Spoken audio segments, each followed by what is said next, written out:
Now that we've established, we know what a node looks like. We've got code that we can think about. Now we have to think about operations. What are the operations that we're going to need to do with a linked list? Well, what are the operations that we did with an array? What were the key operations we needed there? Well, we needed to be able to read from the array. We needed to be able to write to the array. We needed to be able to get things inside of the array. We needed to be able to append to the array. We need to be able to insert into an arbitrary position in the array. And we need to be able to delete from an arbitrary position from the array.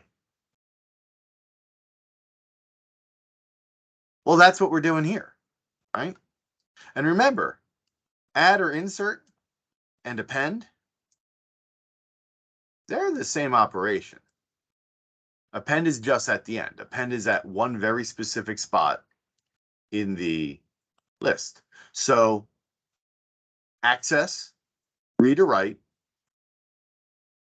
add or insert, remove or delete. So let's go through these one at a time.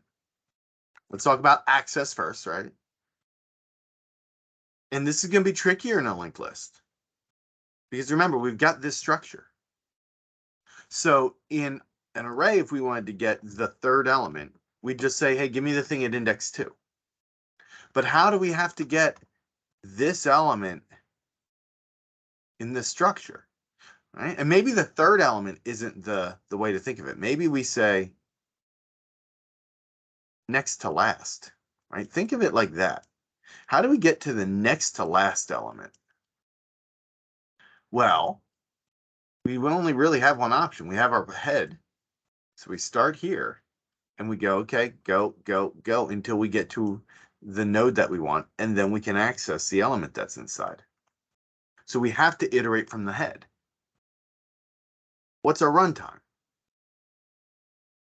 Well, as our list gets longer, for every new element that we add a node. And so finding the next to last node is going to grow by one step for every node that we add to our list. So this is a big O1 process. And remember, for arrays, indexing is really, really, really, really fast. So that's a big O of one process for an array versus our big O of n for us.